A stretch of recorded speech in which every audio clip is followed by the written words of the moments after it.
नमस्कार दोस्तों। आप देख रहे हैं सुशील स्मार्ट स्टडी यूट्यूब चैनल। तो आज की क्लास पूरी तरह से यूपी जीके स्पेशल पर बेस्ड है। जो यूपी होमगार्ड, लेखपाल, UP triple SC, video, UP police और जितनी भी कॉम्पिटेटिव एग्जाम्स आपके होने वाले हैं उन सभी के लिए काफ़ी इंपॉर्टेंट रहेगी ये क्लास। इस सेशन में हम उन यूपी जीके के कोर टॉपिक्स और फ्रीक्वेंटली आस्क्ड फैक्ट को कवर करेंगे जो पिछले वर्षों में बार बार परीक्षा में पूछे जा रहे हैं और आगे भी कहीं ना कहीं पूछे जाने की पूरी संभावना रहेगी। और मेरी आपसे एक रिक्वेस्ट है कि इस क्लास को सिर्फ सुनिए नहीं, समझिए, क्योंकि जीके वही याद रहती है जो लॉजिक के साथ पढ़ी जाए। और सुशील स्मार्ट स्टडी पर हमारा फोकस है कि कॉन्सेप्ट एकदम क्लियर रहेगा, आपका एग्जाम रिलेवेंस रहेंगे और सिलेक्शन ओरिएंटेड प्रिपरेशन की जाएगी। और अगर आप नियमित रूप से इस तरह की जो है स्ट्रक्चर्ड और प्रोफेशनल और एग्जाम फोकस्ड क्लास चाहते हैं तो चैनल को अभी सब्सक्राइब करें और बेल आइकन जरूर दबाएं ताकि हर इंपॉर्टेंट क्लास आप तक समय पर पहुंचे। और अब अपनी कॉपी पेन तैयार रखें और पूरा ध्यान यहीं पर रखें क्योंकि यहीं से आपकी यूपी जीके मजबूत होने वाली है। तो चलिए बिना समय गंवाए शुरू करते हैं आज की यूपी जीके स्पेशल क्लास।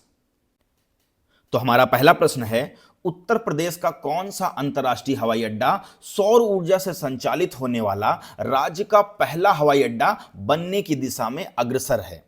तो देखिए, आप सभी को शायद पता भी होगा कि अयोध्या में नवनिर्मित महर्षि वाल्मीकि अंतर्राष्ट्रीय हवाई अड्डे को आधुनिक सुविधाओं के साथ साथ पर्यावरण अनुकूल बनाया गया है और यह जो है उत्तर प्रदेश का एक प्रमुख अंतर्राष्ट्रीय द्वार है। और आप जानते हैं कि वर्तमान में उत्तर प्रदेश में 5 अंतर्राष्ट्रीय हवाई अड्डे जो हैं क्रियान्वित होने की प्रक्रिया में हैं। अब वो 5 अंतर्राष्ट्रीय हवाई अड्डे कौन कौन से? तो जिनमें आपका लखनऊ में, वाराणसी में, कुशीनगर में और अयोध्या और जेवर में, जिनमें ये निर्माणाधीन है अभी अयोध्या में।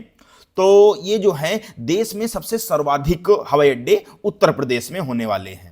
तो फिलहाल इस प्रश्न का राइट आंसर है option number C, Maharishi Valmiki अंतर्राष्ट्रीय हवाई अड्डा। चलिए बढ़ते अपने अगले प्रश्न की ओर। तो हमारा अगला प्रश्न है, चौकपूर्णा उत्तर प्रदेश की एक प्रसिद्ध लोक कला है, यह मुख्य रूप से किस अवसर पर की जाती है? तो देखिए, जो चौकपूर्णा है यह उत्तर प्रदेश की एक पारंपरिक लोक कला है जिसमें फर्श पर गेरू, चावल के घोल या रंगों से सुंदर आकृतियां बनाई जाती हैं और इसे सौभाग्य का प्रतीक माना जाता है।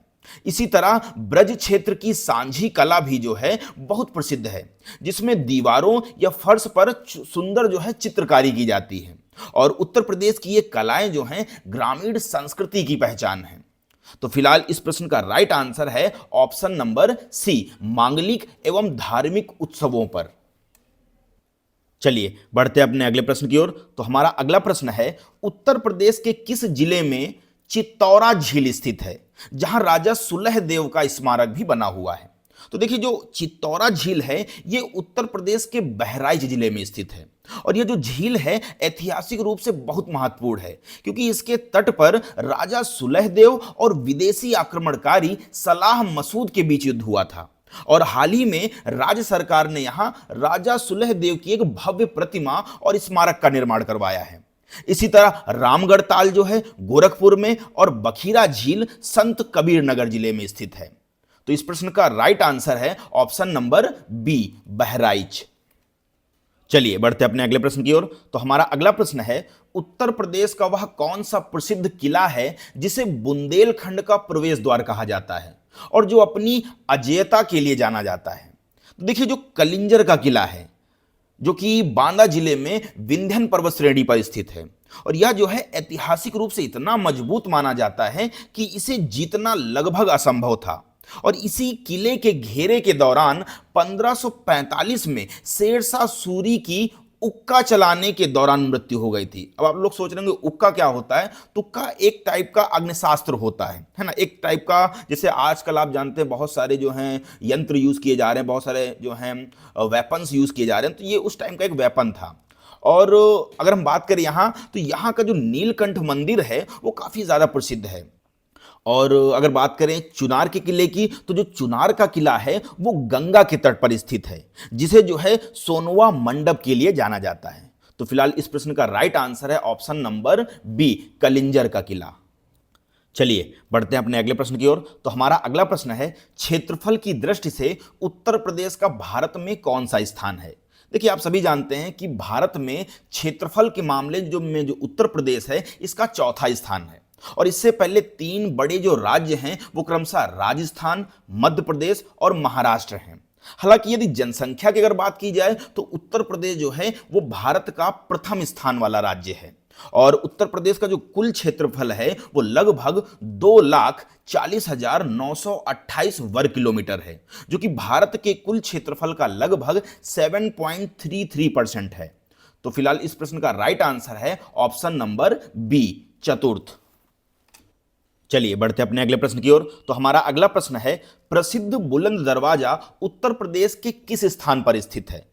तो देखिए जो बुलंद दरवाजा है इसका निर्माण जो है वो मुगल सम्राट अकबर ने 1575 ईस्वी में करवाया था। और यह जो है दुनिया का सबसे बड़ा प्रवेश द्वार माना जाता है। और अकबर ने अपनी गुजरात विजय की याद में इसे बनवाया था। और साथ ही में वास्तुकला का जो है ये एक उत्कृष्ट नमूना भी है और ये बलुआ पत्थर से बना हुआ है। तो फिलहाल इस प्रश्न का राइट आंसर है option number B, Fatehpur Sikri. देखिए ये यूपी जीके के one of the most important questions हैं और इसे बिल्कुल मिस मत कीजिए, क्योंकि एग्जाम पॉइंट ऑफ व्यू से ये सवाल हाई प्रायोरिटी पर हैं और इस क्वेश्चन से डायरेक्ट नंबर बनने की संभावना है। तो प्लीज आप ध्यान से देखिएगा। चलिए बढ़ते अपने अगले प्रश्न की ओर। तो हमारा अगला प्रश्न है, उत्तर प्रदेश की कौन सी नदी शोक नदी के रूप में जानी जाती थी और यह वर्तमान में सबसे प्रदूषित नदियों में गिनी जाती है। तो देखिए जो गोमती नदी है जो कि उत्तर प्रदेश की एक प्रमुख नदी है और ये पीलीभीत के फुल्लहर झील से निकलती है। और जो केंद्रीय प्रदूषण नियंत्रण बोर्ड है इनके अनुसार ये जो है लखनऊ से जौनपुर के बीच जो इतना बीच का पार्टीशन है ये सबसे प्रदूषित नदी खंडों में से है। मतलब बात करें अगर लखनऊ से जौनपुर के बीच तो इनके बीच का जो एरिया है ये सबसे प्रदूषित खंडों में से एक है। और औद्योगिक कचरे और सीवेज के कारण जो है इसका पानी कई जगहों पर नहाने योग्य भी नहीं बचा। तो राजधानी लखनऊ जो है ये इसी नदी के किनारे स्थित है। तो इस प्रश्न का राइट आंसर है ऑप्शन नंबर सी, गोमती। चलिए बढ़ते हैं अपने अगले प्रश्न की ओर। तो हमारा अगला प्रश्न है, उत्तर प्रदेश का कौन सा जिला यूरेनियम के सीमित भंडारों के लिए जाना जाता है। तो देखिए उत्तर प्रदेश जो है ये खनिज संसाधनों की दृष्टि से काफी समृद्ध है, लेकिन जो ललितपुर जिला है विशेष रूप से यूरेनियम के सीमित भंडार यहां पर पाए जाते हैं। और इसके अलावा अगर हम बात करें तो ललितपुर में तांबा और रॉक फॉस्फेट भी पाया जाता है। जबकि सोनभद्र जिले की बात करें तो जो सोनभद्र जिला है वो अपने चूना पत्थर और कोयले के भंडारों के लिए काफी प्रसिद्ध है। और मिर्जापुर की बात करें तो मिर्जापुर जो है ये बलुआ पत्थर के लिए जाना जाता है। तो इस प्रश्न का राइट आंसर है ऑप्शन नंबर सी, ललितपुर। चलिए बढ़ते हैं अपने अगले प्रश्न की ओर। तो हमारा अगला प्रश्न है, उत्तर प्रदेश की सबसे बड़ी जनजाति निम्नलिखित में से कौन सी है। तो देखिए जो थारू जनजाति है ये उत्तर प्रदेश के तराई क्षेत्रों जैसे महाराजगंज, सिद्धार्थनगर, लखीमपुर खीरी इन सभी में निवास करती है। और इनकी जो प्रमुख विशेषता होती है वो ये होती है कि ये दीपावली को शोक पर्व के रूप में मनाते हैं। और थारू लोग की बात करें तो थारू लोग जो है ये हिंदू धर्म को मानते हैं और किरात वंश से संबंधित हैं। ये आपसे शायद पूछ सकता है कि थारू वंश के लोग जो हैं किससे संबंधित हैं, किस वंश से संबंधित हैं, तो किरात वंश से। और लखीमपुर खीरी की बात करें तो लखीमपुर खीरी में इनके लिए एक महाविद्यालय भी स्थापित किया गया है। तो इस प्रश्न का राइट आंसर है ऑप्शन नंबर ए, थारू। चलिए बढ़ते हैं अपने अगले प्रश्न की ओर। तो हमारा अगला प्रश्न है, हिंदी साहित्य के प्रसिद्ध लेखक मुंशी प्रेमचंद का जन्म उत्तर प्रदेश के किस जिले में हुआ था। देखिए मुंशी प्रेमचंद का जो जन्म है वो 31 जुलाई 1880 को वाराणसी के पास लम्ही नामक गांव में हुआ था। और इनका जो वास्तविक नाम था वो था धनपत राय श्रीवास्तव। और इनको जो है उपन्यास सम्राट कहा जाता था। इनकी कुछ हम प्रसिद्ध रचनाओं की बात करें तो इनकी रचनाओं में गोदान, गबन, सेवा सदन और कफन जैसी जो है प्रसिद्ध रचनाएं शामिल हैं। तो फिलहाल इस प्रश्न का राइट आंसर है ऑप्शन नंबर बी, वाराणसी। चलिए बढ़ते हैं अपने अगले प्रश्न की ओर। तो हमारा अगला प्रश्न है, उत्तर प्रदेश के किस जिले में प्रसिद्ध बटेश्वर मेला आयोजित किया जाता है। तो जो बटेश्वर मेला है यह उत्तर प्रदेश के आगरा जिले में यमुना नदी के तट पर लगता है और यह जो है उत्तर प्रदेश का सबसे बड़ा पशु मेला है।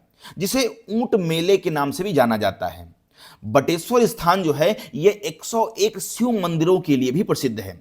और इसी प्रकार अगर हम बात करें मेरठ का नौचंदी मेला और बहराइच की बात करें तो बहराइच का सैयद सलार मेला यूपी की परीक्षाओं में अक्सर जो है ये पूछा जाता है। तो आपको ये भी याद रखना है क्योंकि अक्सर मेले से रिलेटेड भी क्वेश्चन आ सकते हैं। अगर आप यूपी गवर्नमेंट की तैयारी कर रहे हैं तो भाई यूपी के बारे में तो पता होना ही चाहिए कि क्या क्या चीजें हैं। तो फिलहाल इस प्रश्न का राइट आंसर है ऑप्शन नंबर बी, आगरा। चलिए बढ़ते हैं अपने अगले प्रश्न की ओर। तो हमारा अगला प्रश्न है, उत्तर प्रदेश का प्रसिद्ध राजघाट बांध किस नदी पर स्थित है? तो देखिए जो राजघाट बांध है वो उत्तर प्रदेश और मध्य प्रदेश की एक संयुक्त परियोजना है जो ललितपुर जिले में बेतवा नदी पर स्थित है। और इसे जो है महारानी लक्ष्मीबाई सिंचाई परियोजना के नाम से भी जाना जाता है।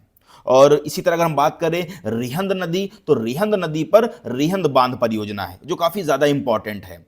और रिहंद नदी के जो पीछे झील बनी है उसे गोविंद वल्लभ पंत सागर झील के नाम से जानते हैं, जो कि भारत की सबसे बड़ी कृत्रिम झील है। तो फिलहाल इस प्रश्न का राइट आंसर है ऑप्शन नंबर बी, बेतवा नदी। चलिए बढ़ते हैं अपने अगले प्रश्न की ओर। तो हमारा अगला प्रश्न है, उत्तर प्रदेश पुलिस का मुख्यालय वर्तमान में कहां स्थित है? तो देखिए अगर आप यूपी के निवासी हैं तो आपको इतना तो पता ही होना चाहिए कि यूपी पुलिस का हेडक्वार्टर कहां है। जैसे कि उत्तर प्रदेश की राजधानी है लखनऊ, तो जाहिर सी बात है कि ज्यादातर चीजें तो लखनऊ में ही होंगी। तो उत्तर प्रदेश, लेकिन पहले अगर हम बात करें उत्तर प्रदेश पुलिस का जो मुख्यालय था वो पहले प्रयागराज में था, जिसे अब जो है लखनऊ की एक जो बिल्डिंग है सिग्नेचर बिल्डिंग, यहां पर स्थानांतरित कर दिया गया है। तो प्रेजेंट टाइम में जो यूपी पुलिस का हेडक्वार्टर है वो लखनऊ में सिग्नेचर बिल्डिंग में है। और अगर हम बात करें यूपी पुलिस की तो जो उत्तर प्रदेश बल है वो दुनिया का सबसे बड़ा एकल नागरिक पुलिस बल है। और इसका जो आदर्श वाक्य है वो है परित्राणाय साधुनाम विनाशाय चा दुष्कृताम। इसका मतलब है सज्जनों का संरक्षण और दुष्टों का विनाश। तो फिलहाल इस प्रश्न का राइट आंसर है ऑप्शन नंबर बी, लखनऊ। चलिए बढ़ते हैं अपने अगले प्रश्न की ओर। तो हमारा अगला प्रश्न है, कीथम झील जिसे सुर सरोवर पक्षी अभ्यारण्य के नाम से भी जाना जाता है, उत्तर प्रदेश के किस जिले में स्थित है? देखिए कीथम झील की बात करें तो कीथम झील, अभी मैंने बोला कि इसे सुर सरोवर के नाम से भी जानते हैं। और ये झील जो है ये आगरा में स्थित है। और यह जो है एक महत्वपूर्ण रामसर साइट भी है। और यह झील जो है प्रवासी पक्षियों के लिए काफी प्रसिद्ध है। और यहाँ भालू संरक्षण केंद्र भी स्थित है। साथ ही में उत्तर प्रदेश की अन्य झीलों की बात करें तो उनमें बखीरा झील जो कि संत कबीर नगर में है और रामगढ़ ताल जो कि गोरखपुर में है, ये झील आते हैं। तो इस प्रश्न का राइट आंसर है ऑप्शन नंबर ए, आगरा। चलिए बढ़ते हैं अपने अगले प्रश्न की ओर। तो हमारा अगला प्रश्न है, उत्तर प्रदेश गौरव सम्मान किस क्षेत्र में उत्कृष्ट योगदान देने वाले व्यक्तियों को दिया जाता है? तो उत्तर प्रदेश गौरव सम्मान जो है यह राज्य का एक प्रतिष्ठित पुरस्कार है जिसे विभिन्न क्षेत्रों जैसे कला, साहित्य, विज्ञान, तकनीकी और समाज सेवा में देश दुनिया में प्रदेश का नाम रोशन करने वाले विभूतियों को दिया जाता है। और इसके तहत सम्मानित व्यक्ति को जो है 11 लाख रुपए की राशि और प्रशस्ति पत्र भी प्रदान किया जाता है।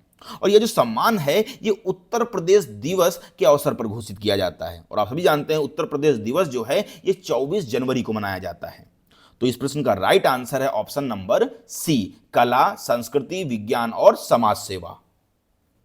चलिए बढ़ते हैं अपने अगले प्रश्न की ओर। तो हमारा अगला प्रश्न है, वित्तीय वर्ष 2025-26 के लिए उत्तर प्रदेश सरकार द्वारा पेश किए गए बजट का कुल आकार कितना है?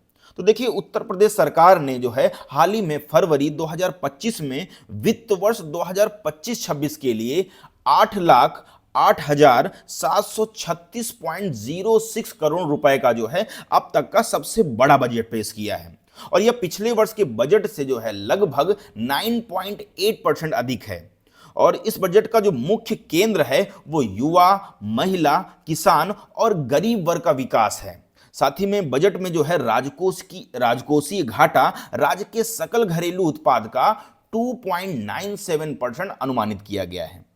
तो इस प्रश्न का राइट आंसर है ऑप्शन नंबर सी, 8,08,736 करोड़ रुपए। चलिए बढ़ते हैं अपने अगले प्रश्न की ओर। तो हमारा अगला प्रश्न है, उत्तर प्रदेश का प्रथम वन्यजीव विहार कौन सा है और इसकी स्थापना कब हुई थी? तो जो चंद्रप्रभा वन्यजीव विहार है, ये उत्तर प्रदेश के चंदौली जिले में स्थित है और यह जो है राज्य का सबसे पुराना और सबसे पहला वन्यजीव विहार है। और इसकी जो स्थापना है वो 1957 में एशियाई शेरों को संरक्षण देने के लिए की गई थी। हालांकि वर्तमान में यहां मुख्य रूप से तेंदुआ, चिंकारा और विभिन्न प्रकार के पक्षी पाए जाते हैं। साथ ही में जो हस्तिनापुर वन्यजीव विहार है, यह राज्य का सबसे बड़ा वन्यजीव विहार है। तो इस प्रश्न का राइट आंसर है ऑप्शन नंबर ए, चंद्रप्रभा वन्यजीव विहार। चलिए बढ़ते हैं अपने अगले प्रश्न की ओर। तो हमारा अगला प्रश्न है, उत्तर प्रदेश की महत्वपूर्ण राप्ती नदी का प्राचीन या पौराणिक नाम क्या है? देखिए, जो राप्ती नदी है, तो राप्ती नदी को प्राचीन काल में अचिरवती के नाम से जाना जाता था। यह जो है नेपाल के लघु हिमालय श्रेणी से निकलती है और उत्तर प्रदेश के बहराइच, श्रावस्ती, बलरामपुर, सिद्धार्थनगर और गोरखपुर जिलों से होकर बहती है और अंत में जो है यह देवरिया के पास बरहज नामक स्थान पर घाघरा नदी में मिल जाती है।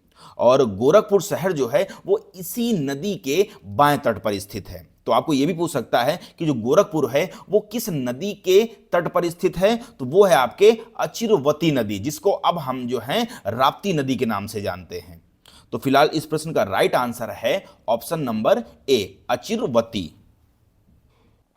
चलिए बढ़ते हैं अपने अगले प्रश्न की ओर। तो हमारा अगला प्रश्न है, उत्तर प्रदेश सरकार की मुख्यमंत्री कन्या सुमंगला योजना के तहत जो है पात्र बालिकाओं को जन्म से लेकर स्नातक तक कुल कितनी धनराशि आर्थिक सहायता के रूप में प्रदान की जाती है? तो देखिए, मुख्यमंत्री कन्या सुमंगला जो योजना है, इसकी शुरुआत बालिकाओं के स्वास्थ्य और शिक्षा के स्तर में सुधार के लिए की गई थी और पहले इस योजना के तहत जो है कुल 15,000 रुपए दिए जाते थे, लेकिन वित्त वर्ष 2024-25 से उत्तर प्रदेश सरकार ने इसे बढ़ाकर 25,000 रुपए कर दिया है और यह राशि जो है 6 अलग अलग चरणों जैसे जन्म, टीकाकरण और कक्षा 1, 6, 9 में प्रवेश और स्नातक में दी जाती है। तो फिलहाल इस प्रश्न का राइट आंसर है ऑप्शन नंबर सी, 25,000 रुपए। चलिए बढ़ते हैं अपने अगले प्रश्न की ओर। तो हमारा अगला प्रश्न है, उत्तर प्रदेश के गोरखपुर जिले में मकर संक्रांति के अवसर पर लगने वाले प्रसिद्ध खिचड़ी मेले का संबंध किस संप्रदाय से है? देखिए, जो गोरखपुर का प्रसिद्ध खिचड़ी मेला है, ये बाबा गोरखनाथ मंदिर में आयोजित किया जाता है, जो नाथ संप्रदाय का एक मुख्य केंद्र भी है। और यह मेला जो है मकर संक्रांति से शुरू होकर लगभग 1 महीने तक चलता है और मान्यता है कि त्रेता युग में भगवान शिव के अवतार बाबा गोरखनाथ यहाँ आए थे और लोगों ने उन्हें खिचड़ी भेंट की थी और तभी से यह परंपरा चली आ रही है। तो फिलहाल इस प्रश्न का राइट आंसर है ऑप्शन नंबर बी, नाथ संप्रदाय। चलिए बढ़ते हैं अपने अगले प्रश्न की ओर। तो हमारा अगला प्रश्न है, उत्तर प्रदेश का एकमात्र परमाणु ऊर्जा केंद्र किस जिले में स्थित है? देखिए, उत्तर प्रदेश का जो एकमात्र परमाणु ऊर्जा केंद्र है वो नरौरा बुलंदशहर में गंगा नदी के तट पर स्थित है और इसकी पहली इकाई ने 1991 में और इसकी दूसरी इकाई ने 1992 में कार्य करना शुरू किया था और यह जो है भारत के परमाणु ऊर्जा निगम द्वारा जो है संचालित है। साथ ही में इसके अलावा अगर हम बात करें उत्तर प्रदेश में, तो ओबरा और अनपरा जैसे बड़े ताप विद्युत केंद्र हैं जो कि सोनभद्र जिले में स्थित हैं। तो फिलहाल इस प्रश्न का राइट आंसर है ऑप्शन नंबर बी, बुलंदशहर। चलिए बढ़ते हैं अपने अगले प्रश्न की ओर। तो हमारा अगला प्रश्न है, उत्तर प्रदेश के किस जिले में सैयद सलार मेला आयोजित किया जाता है, जो हिंदू मुस्लिम एकता का प्रतीक माना जाता है? तो जो सैयद सलार मसूद गाजी की दरगाह है वो उत्तर प्रदेश के बहराइच जिले में स्थित है और यह जो है यहाँ जो है हर साल ज्येष्ठ माह का मतलब मई जून के पहले रविवार से प्रसिद्ध मेला शुरू होता है और यह मेला न केवल उत्तर प्रदेश बल्कि पड़ोसी देश नेपाल से भी बड़ी संख्या में श्रद्धालुओं को आकर्षित करता है। इसी तरह बाराबंकी की बात करें तो बाराबंकी में देवा शरीफ का मेला जो है काफी प्रसिद्ध है। तो फिलहाल इस प्रश्न का राइट आंसर है ऑप्शन नंबर बी, बहराइच। देखिए, अगर आपको वीडियो पसंद आ रही है तो प्लीज इस वीडियो को लाइक करें और सब्सक्राइब करें, और जितने भी बच्चे जो हैं तैयारी में लगे हुए हैं उन सभी के साथ इस वीडियो को शेयर करें। और मैं कोशिश करूंगा कि आपको ऐसे क्वेश्चंस दूं जो आपका सिलेक्शन कहीं ना कहीं पूरी तरीके से करा सके। तो मेरा पूरा फोकस इसी पर रहेगा। तो चलिए बढ़ते हैं अपने अगले प्रश्न की ओर। तो हमारा अगला प्रश्न है, उत्तर प्रदेश का वह कौन सा लोक नृत्य है जिसमें नर्तक अपने सिर पर तेल के 108 जलते हुए दीपक रखकर संतुलन बनाते हुए नृत्य करते हैं? तो देखिए, जो चरकुला नृत्य है, तो चरकुला नृत्य जो है ये मुख्य रूप से उत्तर प्रदेश के ब्रज क्षेत्र जैसे मथुरा में होली के बाद श्री राधा जी के जन्मोत्सव पर किया जाता है। और इसमें जो है महिलाएं या पुरुष दोनों की बात कर सकते हैं हम, ये जो है सिर पर एक बड़ा लकड़ी का पहिया जिसको हम चरकुला बोलते हैं वो रखती हैं, जिस पर 108 जलते हुए दीपक होते हैं। और यह जो नृत्य है वो भगवान कृष्ण के प्रति भक्ति और संतुलन का एक अद्भुत संगम भी है। तो फिलहाल इस प्रश्न का राइट आंसर है ऑप्शन नंबर बी, चरकुला नृत्य। चलिए बढ़ते हैं अपने अगले प्रश्न की ओर। तो हमारा अगला प्रश्न है, उत्तर प्रदेश की कौन सी जनजाति मुख्य रूप से तराई क्षेत्र में निवास करती है और दीपावली को शोक पर्व के रूप में मनाती है? तो शायद आपको यह पता भी होगा कि जो थारू जनजाति है ये उत्तर प्रदेश के तराई जिलों जैसे लखीमपुर खीरी, बहराइच, श्रावस्ती इन सभी में पाई जाती है। और ये जो जनजाति है वो दीपावली के दिन अपने पूर्वजों को याद करती है और इसे शोक पर्व के रूप में मनाती है। हालांकि आधुनिक समय में यह परंपरा काफी बदल रही है, और थारू लोग की अगर हम बात करें, अगर आपसे ये काफी ज्यादा क्वेश्चन पूछा भी गया है कि थारू लोग जो है ये किस वंश से संबंधित होते हैं, तो मैंने इससे पहले भी आपको बताया कि थारू लोग जो है ये किरात वंश से संबंधित माने जाते हैं। और उत्तर प्रदेश सरकार ने इनके विकास के लिए लखीमपुर खीरी में एक जनजातीय विश्वविद्यालय भी स्थापित किया है। तो फिलहाल इस प्रश्न का राइट आंसर है ऑप्शन नंबर बी, थारू। चलिए बढ़ते हैं अपने अगले प्रश्न की ओर। तो हमारा अगला प्रश्न है, हिंदी साहित्य का सूर्य और अष्टछाप का जहाज उत्तर प्रदेश के किस महान कवि को कहा जाता है? तो अगर हम बात करें महान कवियों में, तो महान कवियों में बहुत से ऐसे कवि हैं जो जिनकी रचनाएं काफी प्रसिद्ध हुई हैं। जिनमें अगर हम बात करें महान कवि में, जो सूरदास है ये काफी महान कवि हैं और इनकी रचनाएं काफी प्रसिद्ध हैं। और जो सूरदास का जन्म है ये मथुरा के निकट रुनकता नामक स्थान पर हुआ था। और ये जो है भगवान कृष्ण के अनन्य भक्त भी थे, और इसलिए इन्हें पुष्टि मार्ग का जहाज और वात्सल्य रस का सम्राट भी कहा जाता है। और इनकी अगर हम प्रमुख रचनाओं की बात करें तो इनकी प्रमुख रचनाओं में सूर सागर, सूर सरावली और साहित्य लहरी जैसी रचनाएं आती हैं। और उत्तर प्रदेश की धरती ने साहित्य को मुंशी प्रेमचंद्र और तुलसीदास जैसे रत्न दिए हैं, तो ये काफी बड़ी बात है। और आपको उत्तर प्रदेश का इतिहास तो जरूर जानना चाहिए और एक बार पढ़ना चाहिए। तो फिलहाल इस प्रश्न का राइट आंसर है ऑप्शन नंबर सी, सूरदास। चलिए बढ़ते हैं अपने अगले प्रश्न की ओर। तो हमारा अगला प्रश्न है, उत्तर प्रदेश के किस क्षेत्र में मुख्य रूप से मार और काबर नामक काली मिट्टियां पाई जाती हैं? तो ये आपने शायद पहली बार सुना होगा, और जो कुछ भी सुनेंगे आप यहाँ पे इस चैनल पे पहली बार ही होगा, क्योंकि मैं ऐसे क्वेश्चंस लेके आया हूं जो आपको पढ़ाई में एक कदम और आगे की ओर ले चलेंगे। तो क्वेश्चन है कि उत्तर प्रदेश के किस क्षेत्र में मुख्य रूप से मार और काबर नामक काली मिट्टियां पाई जाती हैं? तो वो उत्तर प्रदेश के बुंदेलखंड क्षेत्रों की अगर हम बात करें तो बुंदेलखंड क्षेत्रों में जैसे झांसी, ललितपुर, जालौन, हमीरपुर आदि में विशेष प्रकार की मिट्टियां पाई जाती हैं। और यहाँ की काली मिट्टी को ही जो है स्थानीय भाषा में मार और काबर कहा जाता है। और ये जो मिट्टी है वो जल धारण करने की उच्च क्षमता रखती है और कपास व तिलहन की खेती के लिए सबसे उपयुक्त मानी जाती है। और इसके विपरीत अगर हम बात करें गंगा के मैदानी भागों में, तो वहां जलोढ़ मिट्टी की प्रधानता होती है। तो इस प्रश्न का राइट आंसर है ऑप्शन नंबर सी, बुंदेलखंड क्षेत्र। चलिए बढ़ते हैं अपने अगले प्रश्न की ओर। तो हमारा अगला प्रश्न है, प्रसिद्ध कवि और समाज सुधारक कबीर दास जी का जन्म उत्तर प्रदेश के किस स्थान पर हुआ था? तो आपने शायद 10th में पढ़ा भी होगा, जो संत कबीर दास का जन्म है वो 14वीं और 15वीं शताब्दी में वाराणसी के लहर तारा तालाब के पास हुआ था। और इनकी प्रमुख रचनाओं में बीजक है जिसके 3 भाग हैं, साखी, सबद और रमैनी। और दिलचस्प बात यह है कि इनकी जो मृत्यु है वो मगर, जिसे संत कबीर नगर के नाम से जाना जाता था, में हुई थी।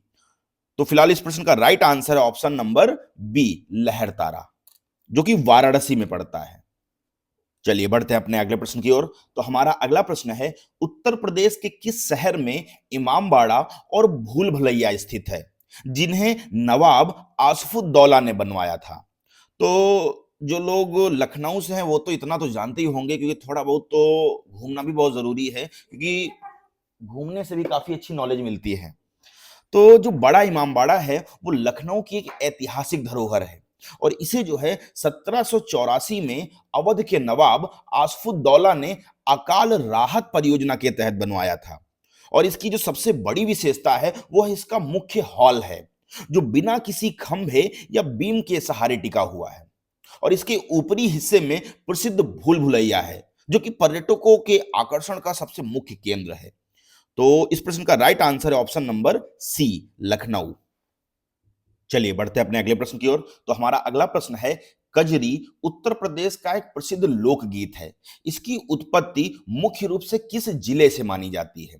तो देखिए, जो कजरी की उत्पत्ति है वो मिर्जापुर से हुई है, और यह वर्षा ऋतु के दौरान गाया जाने वाला एक मधुर लोकगीत है। और यह जो है अक्सर सावन के महीने में महिलाओं द्वारा गाया जाता है। इसी प्रकार हम बात करें अगर बिरहा की, तो बिरहा जो है ये पूर्वांचल का प्रमुख लोकगीत है। और अगर हम आल्हा की बात करें, तो जो आल्हा है वो बुंदेलखंड या महोबा जिसे बोलते हैं का वीर रस से भरपूर एक गायन है।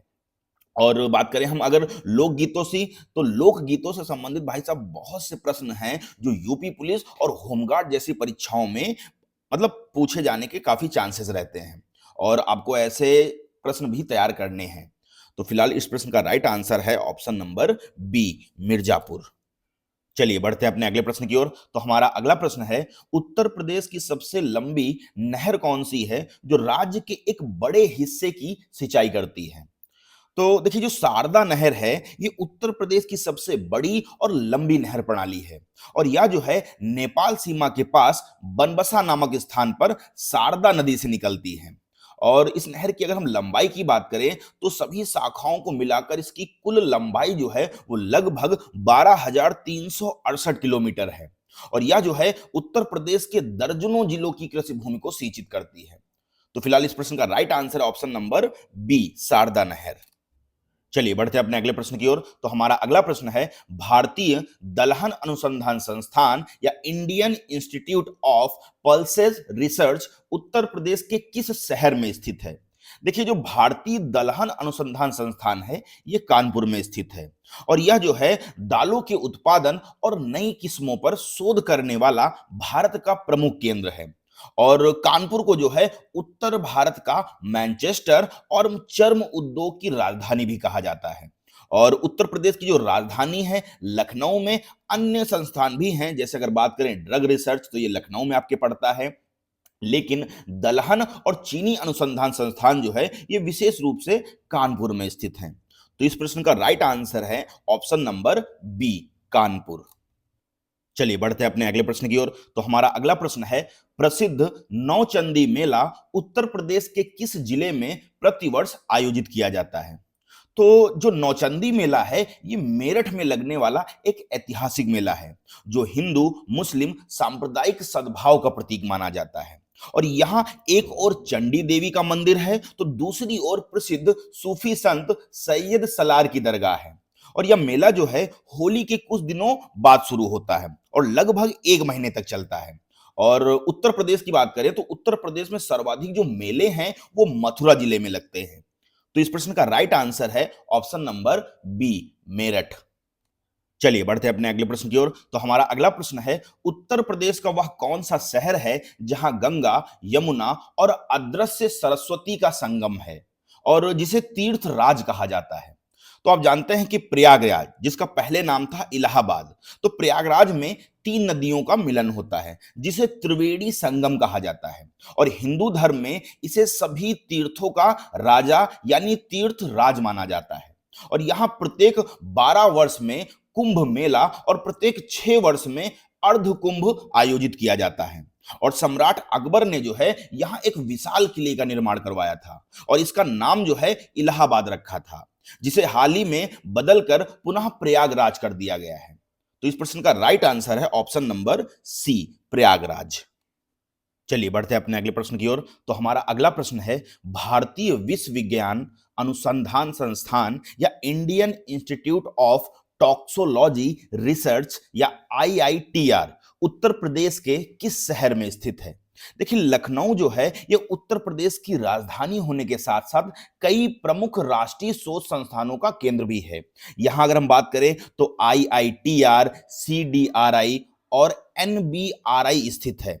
और कानपुर की बात करें तो कानपुर को उत्तर भारत का मैनचेस्टर कहा जाता है और वहां भारतीय चीनी तकनीकी संस्थान स्थित है। अगर आपसे पूछे कानपुर में तो कानपुर में एनएसआई मतलब इंडियन शुगर इंस्टीट्यूट स्थित है। तो इस प्रश्न का राइट आंसर है ऑप्शन नंबर बी, लखनऊ। चलिए बढ़ते हैं अपने अगले प्रश्न की ओर। तो हमारा अगला प्रश्न है, उत्तर प्रदेश का वह कौन सा स्टेडियम है जिसका नाम बदलकर Atal Bihari Vajpayee International Cricket Stadium कर दिया गया है? तो देखिए, लखनऊ में स्थित जो इकाना इंटरनेशनल क्रिकेट स्टेडियम है, इसका नाम पूर्व प्रधानमंत्री अटल बिहारी वाजपेयी के सम्मान में बदल दिया गया है और इकाना का ही नाम बदलकर कर दिया गया है अटल बिहारी वाजपेयी क्रिकेट स्टेडियम। और यह जो है उत्तर प्रदेश के सबसे आधुनिक स्टेडियमों में से एक है। वहीं अगर हम बात करें कानपुर की, तो जो कानपुर का ग्रीन पार्क स्टेडियम है, ये उत्तर प्रदेश का सबसे पुराना और ऐतिहासिक क्रिकेट स्टेडियम है और यहीं पर जो है भारत ने अपना 500वां टेस्ट मैच खेला था। तो इस प्रश्न का राइट आंसर है option number B, Ekana stadium. चलिए बढ़ते हैं अपने अगले प्रश्न की ओर। तो हमारा अगला प्रश्न है, उत्तर प्रदेश की सबसे पुरानी और सबसे बड़ी नहर प्रणाली कौन सी है जो खटीमा के पास से निकलती है? तो देखिए, जो शारदा नहर है ये उत्तर प्रदेश की सबसे लंबी और महत्वपूर्ण नहर प्रणाली है। इससे पहले मैंने आपको बताया भी। और इसका निर्माण जो है वो 1920 से 1928 के बीच में किया गया था और यह जो है नेपाल सीमा के पास बनबसा में शारदा नदी से निकलती है और शारदा नदी को पहले काली नदी के नाम से जानते थे। और यह जो है उत्तर प्रदेश के दर्जनों जिलों जैसे पीलीभीत, बरेली, शाहजहांपुर, लखनऊ और रायबरेली में सिंचाई का मुख्य स्रोत है। साथ ही में सिंचाई की दृष्टि से उत्तर प्रदेश में नलकूप का स्थान प्रथम है और उसके बाद नहरें आती हैं। मतलब उत्तर प्रदेश में जो सबसे ज्यादा सिंचाई होती है वो नलकूप से होती है, ट्यूबवेल से, और फिर उसके बाद नहरों से की जाती है। तो इस प्रश्न का राइट आंसर है ऑप्शन नंबर बी, शारदा नहर।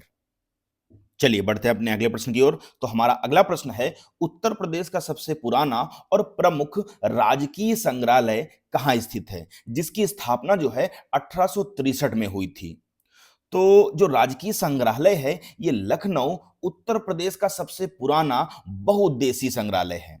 यहाँ जो है मौर्यकालीन, कुषाणकालीन और गुप्तकालीन दुर्लभ कलाकृतियों का संग्रह है। इसके अलावा अगर हम बात करें मथुरा संग्रहालय, तो मथुरा संग्रहालय जो है विशेष रूप से कुषाण काल की मूर्तियों के लिए प्रसिद्ध है। और वाराणसी का जो भारत कला भवन है ये चित्रकला और प्राचीन हस्तशिल्पियों के लिए जाना जाता है। तो फिलहाल इस प्रश्न का राइट आंसर है ऑप्शन नंबर सी, लखनऊ। चलिए बढ़ते हैं अपने अगले प्रश्न की ओर। तो हमारा अगला प्रश्न है, उत्तर प्रदेश का वह कौन सा शहर है जो कांच उद्योग और विशेष रूप से चूड़ियों के निर्माण के लिए पूरी दुनिया में प्रसिद्ध है? तो आप जानते हैं कि जो फिरोजाबाद है, फिरोजाबाद को भारत की कांच की नगरी या सुहाग नगरी कहा जाता है और यहाँ प्राचीन काल से ही कांच की चूड़ियों और अन्य सजावटी कांच के सामानों का निर्माण जो है बड़े पैमाने पर होता है। और इसी तरह हम बात करें अलीगढ़, तो अलीगढ़ जो है अपने तालों के लिए और मुरादाबाद जो है वो पीतल के बर्तनों के लिए और साथ ही में जो कानपुर है वो अपने चमड़ा उद्योग के लिए काफी प्रसिद्ध है। तो इस प्रश्न का राइट आंसर है ऑप्शन नंबर सी, फिरोजाबाद।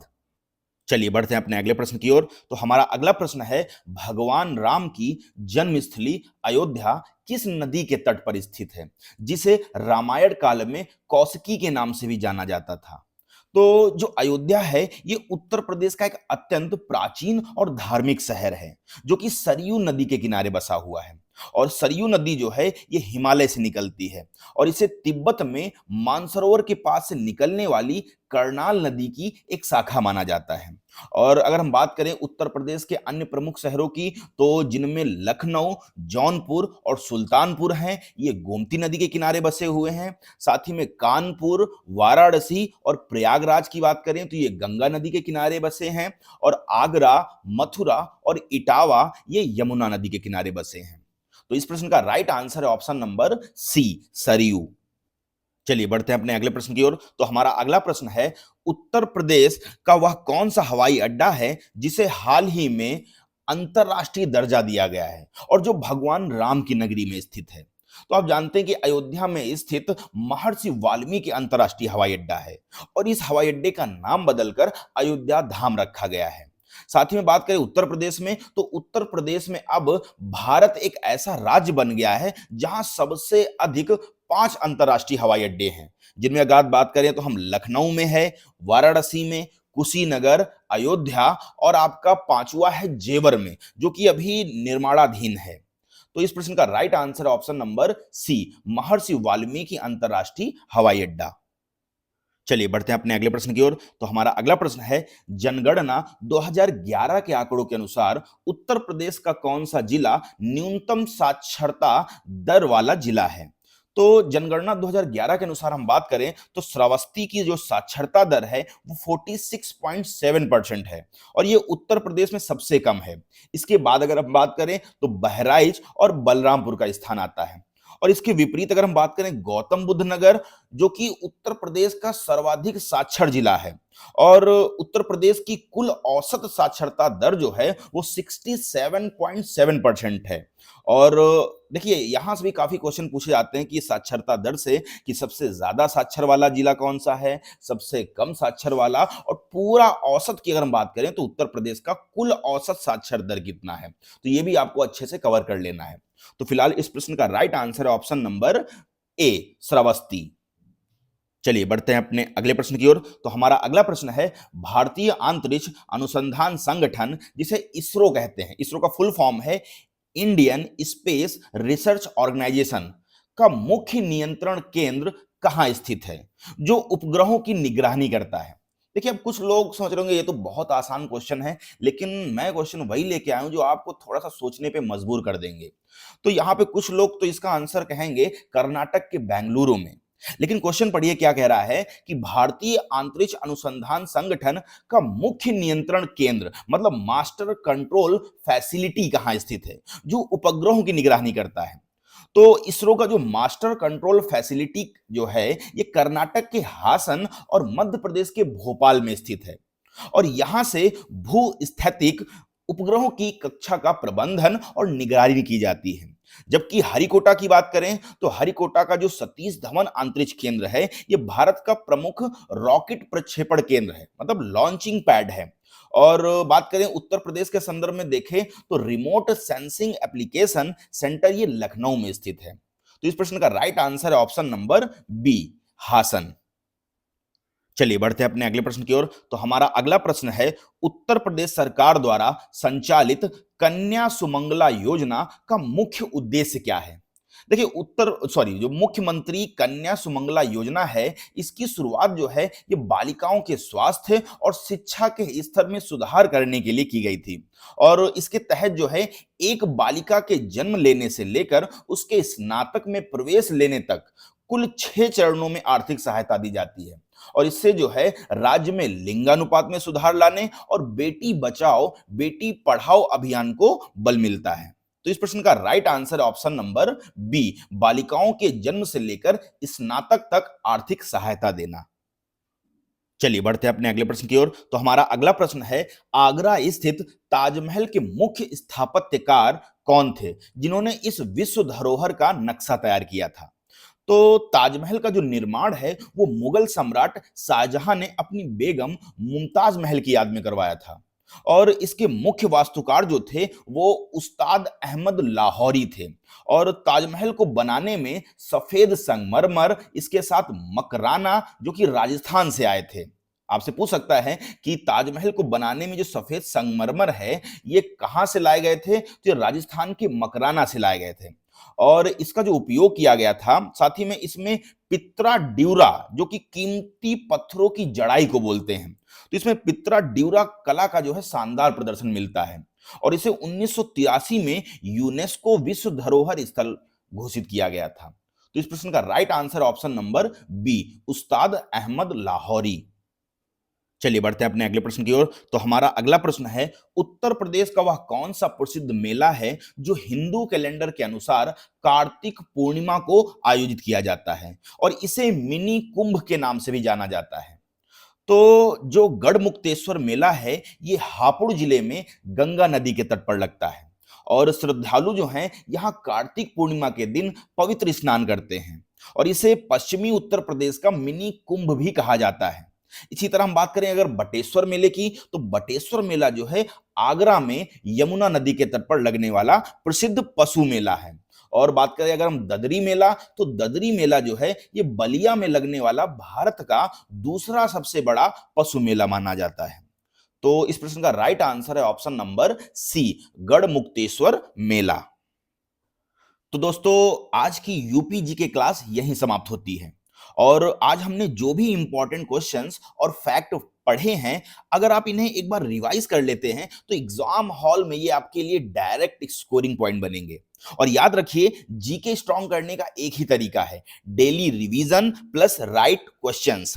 और अगर आपको आज की क्लास यूजफुल लगी हो तो वीडियो को लाइक जरूर करें और सुशील स्मार्ट स्टडी चैनल को सब्सक्राइब करें, ताकि आपको रोज ऐसे ही प्रोफेशनल एग्जाम ओरिएंटेड यूपी जी के क्लासेस मिलती रहें।